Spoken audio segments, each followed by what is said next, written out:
Alors, nouveau tutoriel sur les contenus à nous fournir pour paramétrer la table tactile Coconut pour qu'elle s'intègre parfaitement dans vos événements d'entreprise.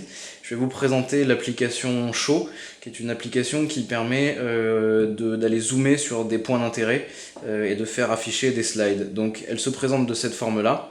Vous avez des choses là un petit peu qui clignotent ici, des logos.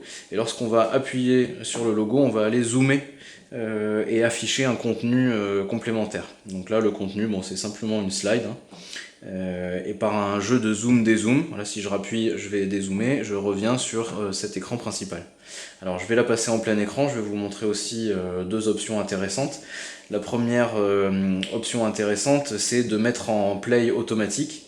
Donc là, ici, en fait, on va rester 10 secondes sur une slide, et ça va passer automatiquement à la slide suivante toutes les 10 secondes. Vous voyez là, je suis pas intervenu et on est passé sur la slide suivante. À tout moment on peut interrompre, hein, et on peut revenir sur l'accueil et puis aller chercher un autre point pour afficher une autre slide.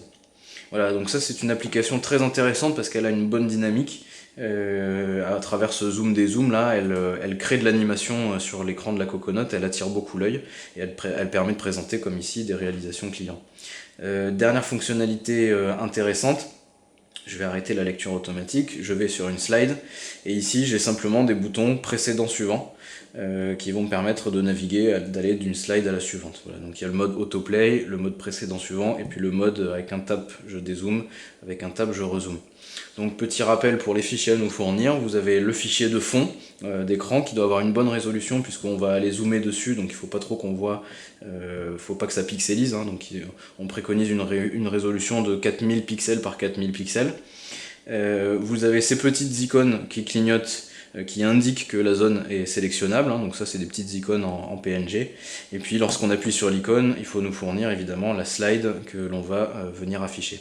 Évidemment, il est très intéressant de profiter des petits grips ici pour aller orienter l'application vers votre interlocuteur afin d'enrichir votre présentation.